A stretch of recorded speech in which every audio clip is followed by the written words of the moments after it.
Bulletin की शुरुआत बड़ी खबर के साथ करेंगे। आप देख रहे हैं प्राइम नून। अमरनाथ यात्रा को लेकर बैठक हो रही है। जी हां, बड़ी खबर इस वक्त आपको दे रहे हैं। गृह मंत्रालय में ये बैठक हो रही है। केंद्रीय गृह सचिव की अध्यक्षता में बैठक जारी है।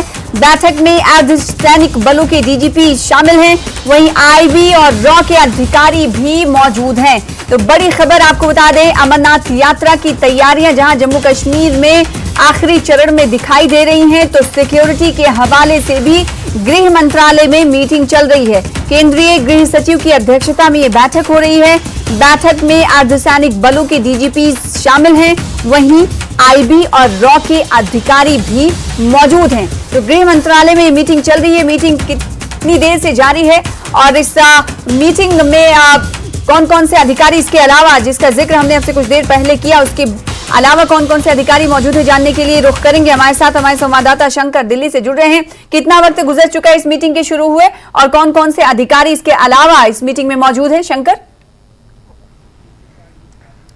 देखिए 11 बजे का वक्त मुकर्रर किया गया था इस बैठक के लिए और तकरीबन 11:15 बजे ये बैठक प्रारंभ हुई। और इस बैठक में जिस तरह से बकायदा अमरनाथ यात्रा के दौरान जो तमाम जो श्रद्धालु आएंगे उनकी सुरक्षा व्यवस्था के साथ साथ किस तरह से सुविधाओं के बारे में वहाँ पर तैयारियां की गई हैं, इन तमाम मसलों पर एक समीक्षा बैठक है। हालांकि इससे पहले पिछले कुछ दिनों पहले एक और महत्वपूर्ण बैठक हुई थी। उस बैठक में भी ये तमाम अधिकारी पहुंचे थे। चाहे बात करें केंद्रीय गृह मंत्री की बात करें, उनके अध्यक्षता में वो बैठक हुई थी और उस बैठक में भी कई तरह के फैसले लिए गए थे। लेकिन ये जो है एक समीक्षा बैठक है।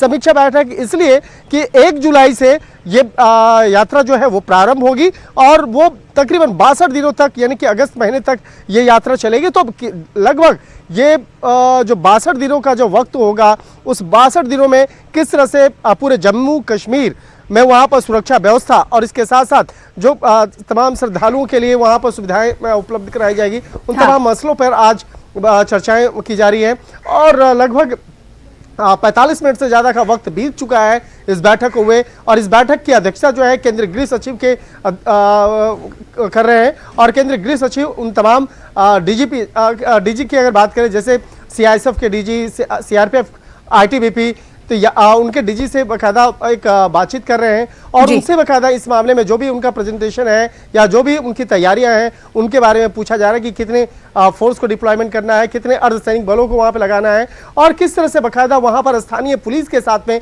एक बेहतर तरीके से कोऑर्डिनेशन करना है। तो इस मामले में जो श्राइन बोर्ड के अधिकारियों के द्वारा जो एक रिपोर्ट पहले सौंपा गया था, उस बैठक पे आज फिर से चर्चा की जा रही थी कि जो पिछली बैठक हुई थी उस पिछली बैठक में किन किन मसलों को लेकर चर्चा हुई थी और किस तरह से फैसला लिया गया था और किस तरह से अब उसको इंप्लीमेंट करने का वक्त आ चुका है। तो प्रेजेंटेशन के जरिए अधिकारी गृह मंत्रालय को सूचना दे रहे हैं कि किस तरीके से सिक्योरिटी के हवाले से इंतजाम किए गए हैं और जैसा कि हम जानते हैं कि अभी आखिरी चरण में पूरी तरीके से तैयारियां दिखाई दे रही हैं और इससे यह अंदाजा लगाया जा सकता है कि जम्मू कश्मीर में सुरक्षा को लेकर जो सतर्कता बरती जा रही है, क्योंकि गृह मंत्रालय में यह बैठक चल रही है, तो आप इससे अंदाजा लगा सकते हैं कि अमरनाथ यात्रा को लेकर किसी तरह की कोई चूक ना हो, पूरी तरीके से पहले के मुकाबले ज्यादा तैयारियां हो, इसको लेकर लगातार बैठकें हो रही हैं।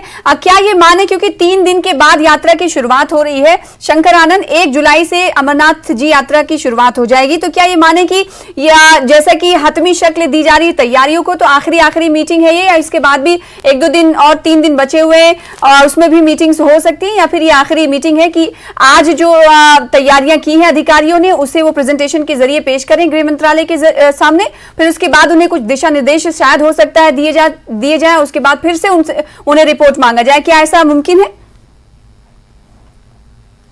देखिए सना, ये कहा जा सकता है कि ये औपचारिक तौर पर यह आखिरी मीटिंग है। आखिरी मीटिंग इसलिए क्योंकि 1 तारीख से यह यात्रा प्रारंभ हो जाएगी। हालांकि जो एक रिव्यू तो होता रहेगा, बीच बीच में चर्चाएं होती रहेंगी, बैठकें होते रहेंगी, लेकिन एक तरह से कहा जा सकता है कि आज अंतिम मुहर लगेगा कि जो भी फैसला लिया गया है केंद्रीय गृह मंत्रालय में, उस पर आज अंतिम मुहर लगने वाला है। हालांकि जो इससे पहले जो मीटिंग हुआ था वो केंद्रीय गृह मंत्री अमित शाह की अध्यक्षता में बैठक हुई थी और उस बैठक में जम्मू कश्मीर के उपराज्यपाल मनोज सिन्हा भी पहुंचे थे और इसके साथ ही जम्मू कश्मीर के कई वरिष्ठ पुलिस अधिकारी भी पहुंचे थे। जी। लेकिन आज जो जिस तरह से बकायदा केंद्रीय गृह सचिव की अध्यक्षता में जो बैठक हो रही है, उस बैठक में एक तरह से अंतिम तौर पर वो मुहर लगना है कि किस तरह की सुरक्षा व्यवस्था वहां पर उपलब्ध हो रही है, कितने अर्धसैनिक बलों की वहां पर टुकड़ियां काम करेंगी और उसके रोल ऑफ रिस्पॉन्सिबिलिटी क्या होगा और किस तरह से वहां पर नजर रखा जाएगा। जो तमाम जिस तरह से इनपुट्स मिल रहे हैं खासतौर पर आतंकी हमले का या जो भी संदिग्ध गतिविधियों का या किस तरह से संदिग्ध गतिविधियों पर नजर रखनी है, किस तरह से कार्रवाई करनी है और श्रद्धालु जो आएंगे उसके रहने खाने पीने और तमाम जो उसके जो व्यवस्थाएं हैं वो व्यवस्थाएं किस तरह से होंगी, तो ये उस तमाम मसलों पर पहले चर्चा हो चुकी है। लेकिन आज उसको अंतिम मुहर लगाया जाएगा और उसके बाद इस मामले में उसको 1 तारीख से यात्रा प्रारंभ हो जाएगी। हाँ। तो 62 दिनों का जो ये यात्रा है वो बेहद महत्वपूर्ण है श्रद्धालुओं के लिए और अमरनाथ यात्रा के अंदर के दौरान में कहीं से भी कोई चूक नहीं होनी चाहिए। इसके लिए उन तमाम जो व्यवस्था किया गया है उन तमाम व्यवस्थाओं पर चर्चा की जा रही है। बिल्कुल, तो तमाम इंतजामात पर चर्चा की जा रही है, किसी तरह की कोई चूक ना रहे और श्री अमरनाथ जी यात्रा पूरे अहसन तरीके से चले। और जो तैयारियां हैं पहले के मुकाबले कुछ बढ़ाई गई हैं। सुबह से न्यूज़ 18 JKLH जम्मू यात्री निवास से आपको तस्वीरें भी दिखा रहे हैं और वहां की तैयारियों के जायजे के हवाले से रिपोर्टिंग भी कर रहा है। तो वहीं दिल्ली तक आपको बता दें कि श्री अमरनाथ जी यात्रा को लेकर बातचीत हो रही, मीटिंग्स हो रही है। क्या अनुमान लगाया जा रहा है, कितनी देर और ये बैठक चल सकती है शंकर? देखिए, अनुमान तो लग रहा है कि तकरीबन आधा घंटा और ये बैठक चल सकती है, क्योंकि बैठक के साथ साथ जो और भी कई ऐसे इश्यूज होते हैं उन इशू पर चर्चा किया जाता है। क्योंकि ये जो अर्धसैनिक बलों के जो डीजीपी हैं डीजी हैं वो डीजी जो है अपनी अपनी बातों को रख रहे हैं और रखने के साथ साथ उनकी जो कुछ बुनियादी ज़रूरत होती है उन मसलों पे भी औपचारिक तौर पर और बहुत सारी बातें जो अनौपचारिक तौर पर भी होती हैं उन मसलों पे बिल्कुल। तो 45 मिनट से जायद का अरसा गुजर चुका है मीटिंग के शुरू होते हुए और अब उम्मीद लगाई जा सकती है कि कुछ और मिनटों तक की मीटिंग जारी रहेगी। बहुत शुक्रिया, आगे भी आपसे जुड़ेंगे हमारे साथ जुड़ने के लिए और इस हवाले से अपडेट देने के लिए। तो वहीं 1 जुलाई से अमरनाथ यात्रा की शुरुआत हो रही है। जैसा कि हम जानते हैं यात्रा को लेकर तमाम तैयारियां पूरी कर ली गई हैं। यात्रा के हवाले से कहा जाए कि कुछ जो कसर बाकी रह गई है उस पर भी नजर रखी गई है। यात्रा के लिए कड़ी सुरक्षा की व्यवस्था की गई है। यात्री निवास के आसपास के इलाके को CRPF द्वारा सैनिटाइज किया गया है और मेटल डिटेक्टर भी लगाए गए हैं। रिपोर्ट देखिए। यात्रा निवास जो यहाँ भगवती नगर में है, यहाँ पे सुरक्षा के पुख्ता इंतजाम किए जा रहे हैं। जैसा आप देख रहे हैं कि यहाँ CRPF बड़ी मुस्तैदी के साथ आला आलात के साथ जो हाईटेक उनके पास इक्विपमेंट्स है, यहाँ पे उससे फ्रिस्किंग की जा रही है कि ये सुनिश्चित किया जाए कि कोई ऐसी चीज़ यहाँ पे ना हो जिससे यात्रा पे कोई असर हो। ये भी जैसा आप जानते हैं कि अमित शाह जो यहाँ होम मिनिस्टर आए थे और उस सिलसिले में भी उन्होंने सिक्योरिटी को लेकर यहाँ पे मीटिंग की थी। राजनाथ सिंह जो डिफेंस मिनिस्टर हैं उन्होंने भी इस सिलसिले में यहाँ पे मीटिंग की थी अमरनाथ यात्रा की सिक्योरिटी को लेके। और अब यहाँ पे माना जाए तो ये बिल्कुल अच्छे तरीके से सुनिश्चित किया जा रहा है कि कोई हर लिहाज से सिक्योरिटी का बंदोबस्त किया जा रहा है और ये माना जा रहा है कि आगे इस ये जो परिसर है यात्रा का, यात्रा निवास भगवती नगर, इसको ड्रोन और दीगर कई ऐसे आलात के साथ भी यहाँ पे इस पे नजर रखी जाएगी। कैमरामैन आशु के साथ में राजेंद्र तिक्कू, न्यूज़ 18 जम्मू। फिलहाल इसी के साथ प्राइम रूम में रुकेंगे छोटे से ब्रेक के लिए, कुछ और खबरों के साथ जल्द लौटेंगे।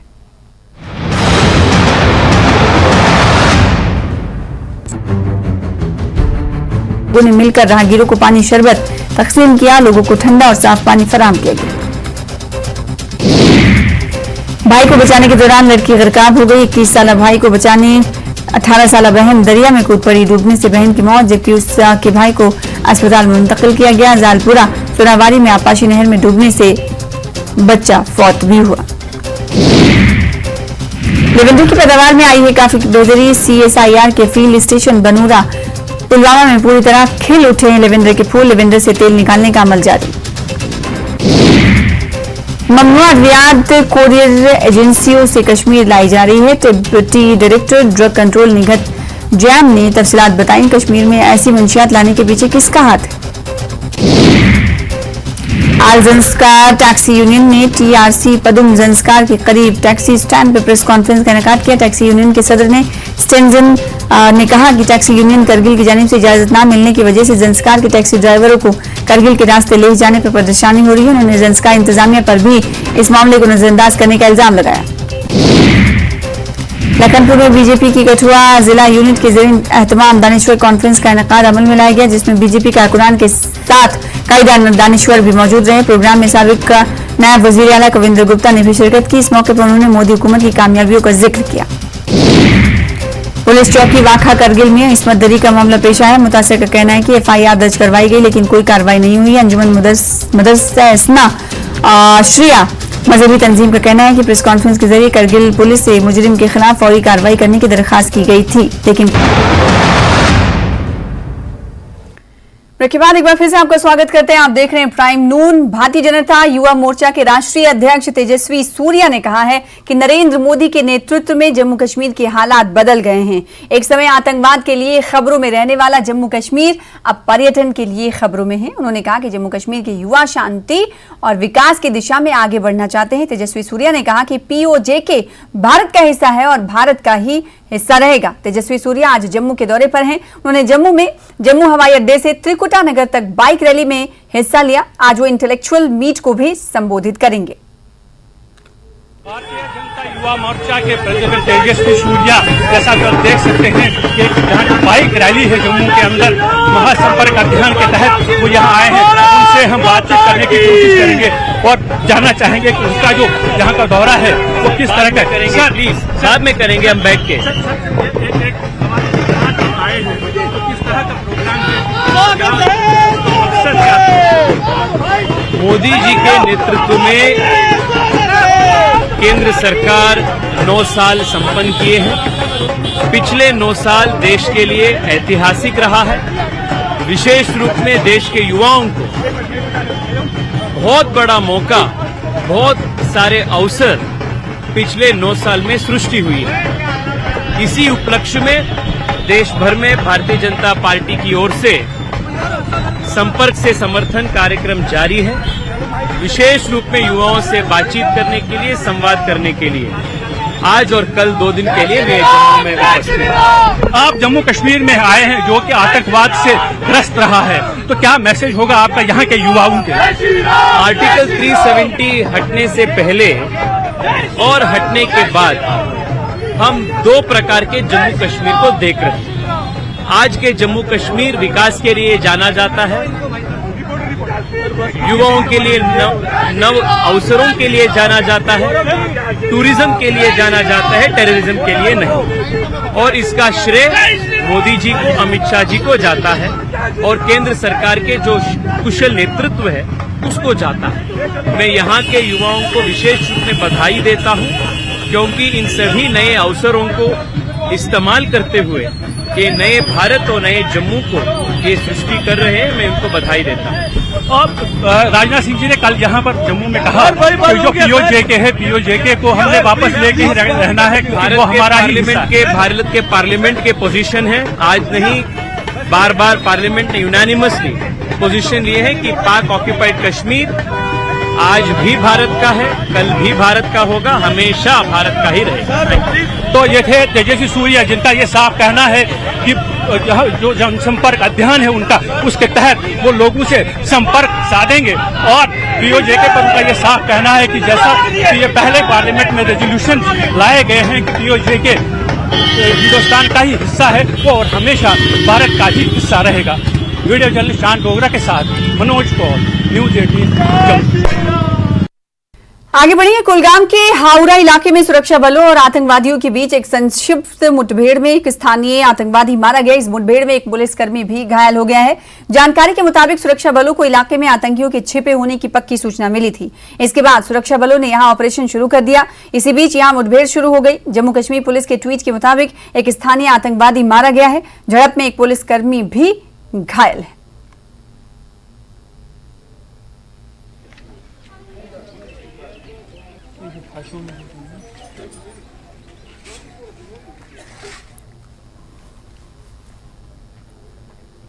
वक्फ बोर्ड की जम्मू कश्मीर की चेयरपर्सन डॉक्टर दरख्शां इंद्राबी ने दरगाह हजरत बल का दौरा करते हुए कहा कि ये सुनिश्चित किया जा रहा है कि सभी धार्मिक स्थलों को साफ सुथरा रखा जाए। उन्होंने कहा कि जो करने की जरूरत है वो किया जा रहा है और लोग भी सहयोग कर रहे हैं, जो अच्छा संकेत है। उन्होंने कहा कि सारी चीजें रातों रात नहीं बदलती, बल्कि धीरे धीरे समस्याओं को दूर करने का हर संभव प्रयास किया जा रहा है। उपराज्यपाल मनोज सिन्हा भी ईद उल अजहा की नमाज की तैयारियों का जायजा लेने के लिए हजरत बल का दौरा कर रहे हैं। एसएमसी कमिश्नर अतहर आमिर खान ने हजरत बल दरगाह का दौरा करते हुए कहा कि वो पूरे श्रीनगर शहर में साफ सफाई का ध्यान रख रहे हैं।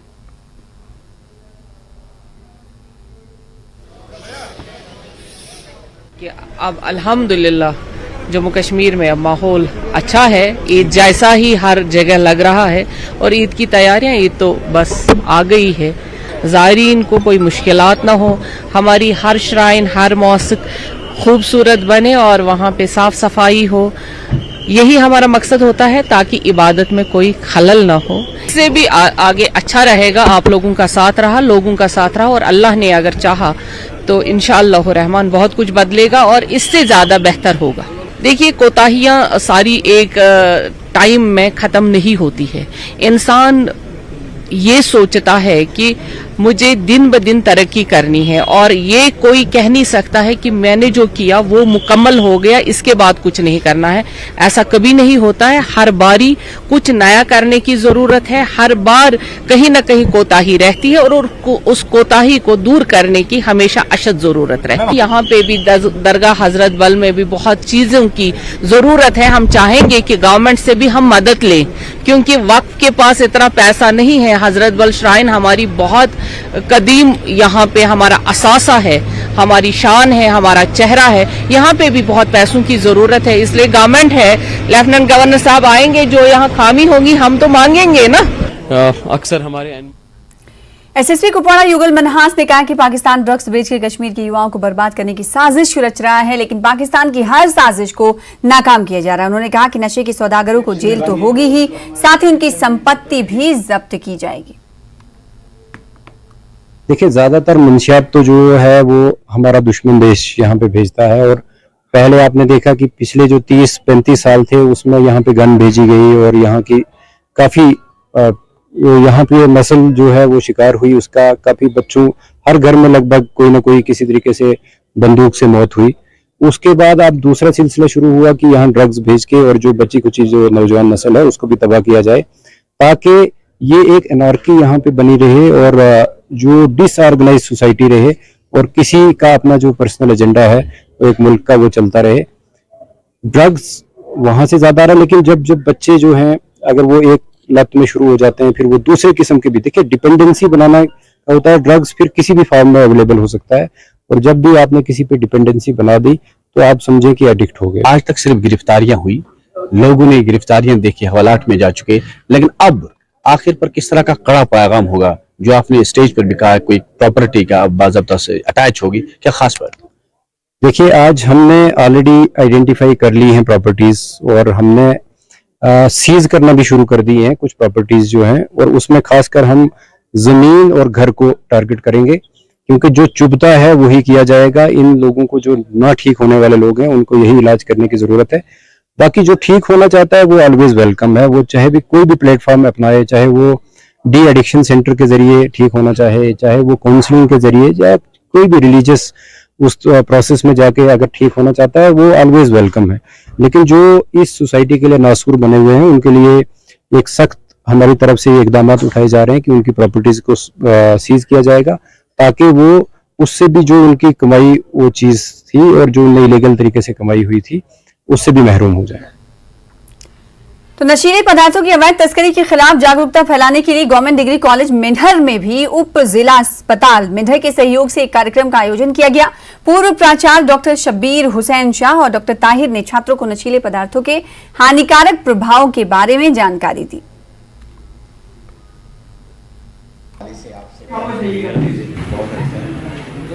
Today program on drug abuse was organized by NCC unit in our college, and the main motive behind organizing this program is to make aware the youth of the country, especially the youth of Mandir, to keep themselves away from this drug-like substance. And let me tell you that in the recent times, thousands of youth are getting addicted to drugs, and the main primary reason behind this addiction is their depression and stress of studies, family problems, their haram relations and many more. Generally जो इसमें involve होता है वो youth ही होता है, तो youth की एक एज ऐसी होती है कि इसमें टर्निंग पॉइंट होता है, इसी टाइम में हम इनको रोक सकते हैं। और हमारा मैसेज ये रहेगा keep away from the drugs, और अगर ऐसा कोई बंदा है या कोई पर्सन है जो ड्रग्स में इन्वॉल्व होता है तो वो अथॉरिटीज़ को इन्फॉर्म करे। आज भी बात हुई कि हमारी जम्मू एंड कश्मीर जो यूटी है, ये इसके अंदर भी अगर आप देखें तो यहाँ ये 5वें नंबर पर अब आती है ड्रग अब्यूज़ के अंदर।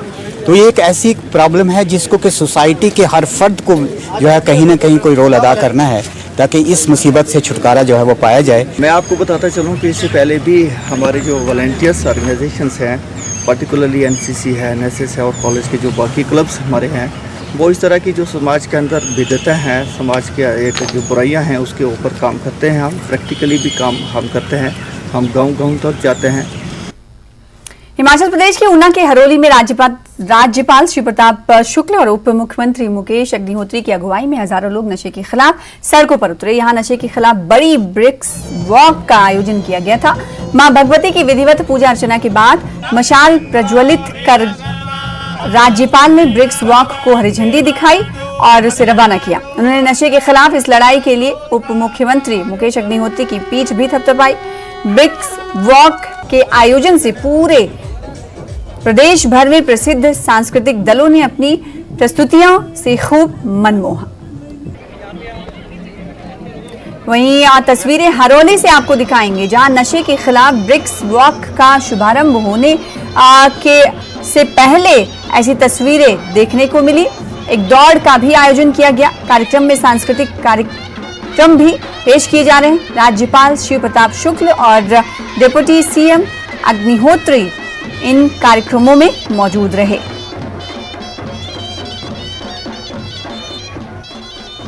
हिमाचल में आने के साथ ही साथ मैंने नशे से हिमाचल को मुक्त किया जाए इसका अभियान शुरू किया, और आज मैं महसूस करता हूं कि इन्होंने मुझे वह बल दिया है कि अगर उप मुख्यमंत्री स्वयं इतना आगे बढ़कर कर सकता तो मुझे जो अभियान लेना चाहिए था वो एक प्रकार से मैं सफल मानता हूं। आज मैं एक बार पुनः इनको बधाई देना चाहता हूं कि जिस प्रकार से इन्होंने इसकी शुरुआत किया है, हिमाचल का जन जन इसमें इसके साथ लगे और वह स्वयं आगे बढ़ कर के हिमाचल से इसको मुक्त कराए। कारण यह है कि अगर आबादी के आधार पर देखा जाए तो पंजाब नंबर 1 पर है नशे में और हिमाचल दूसरे नंबर पर है। इस नाते आप सभी लोगों को, जितने लोग हैं सभी लोगों को ये तय करना पड़ेगा, चाहे मीडिया के हों, चाहे विद्यालय के हों, चाहे कर्मचारी हों, चाहे अधिकारी हों, चाहे किसान हो, चाहे महिलाएं हो, सब इस अभियान के साथ जुड़े और एक बार हिमाचल को देवभूमि बनाने के लिए लग जाए। चंबा में मनोहर हत्याकांड को लेकर पूर्व मंत्री रामलाल मारकंडे ने कांग्रेस सरकार पर हमला बोला। उन्होंने कहा कि प्रदेश सरकार लोकतंत्र की हत्या कर रही है। लाहौल स्पीति में एडीसी के माध्यम से ज्ञापन भेजे गए और इस दौरान उन्होंने कोई अभद्र भाषा का प्रयोग नहीं किया। उन्होंने सिर्फ इतना पूछा कि लाहौल स्पीति के विधायक कहां गायब है, जिसके बाद उन पर मुकदमा दर्ज कर लिया गया। उन्होंने कहा कि भारत एक लोकतांत्रिक देश है और लोगों की आवाज उठाना उनका दायित्व है। वो आगे भी लोगों की आवाज उठाते रहेंगे। हिमाचल सरकार लोकतंत्र की हत्या कर रही है। लाहौल स्पीति के अंदर जिस तरह पूरे हिमाचल प्रदेश के अंदर मनोहर हत्याकांड को लेकर एक मेमोरेंडम देने की बात कही गई थी, उसको लेकर हमने भी लाहौल स्पीति के अंदर मेमोरेंडम लेकर एडीसी के माध्यम से हमने ज्ञापन दिया। हमने वहां पर कोई अभद्र भाषा की बात नहीं की। जरूर हमने कहा कि जो फिलहाल इसी के साथ इस बुलेटिन में इतना ही। लगातार देखते रहिए न्यूज़ 18 जेके लिच्चा से जुड़ी हुई तमाम खबरें हमारे साथ जुड़कर। नमस्कार। छोटे से ब्रेक के बाद देखिए धार भी रफ्तार भी। कि हमारा विधायक कहाँ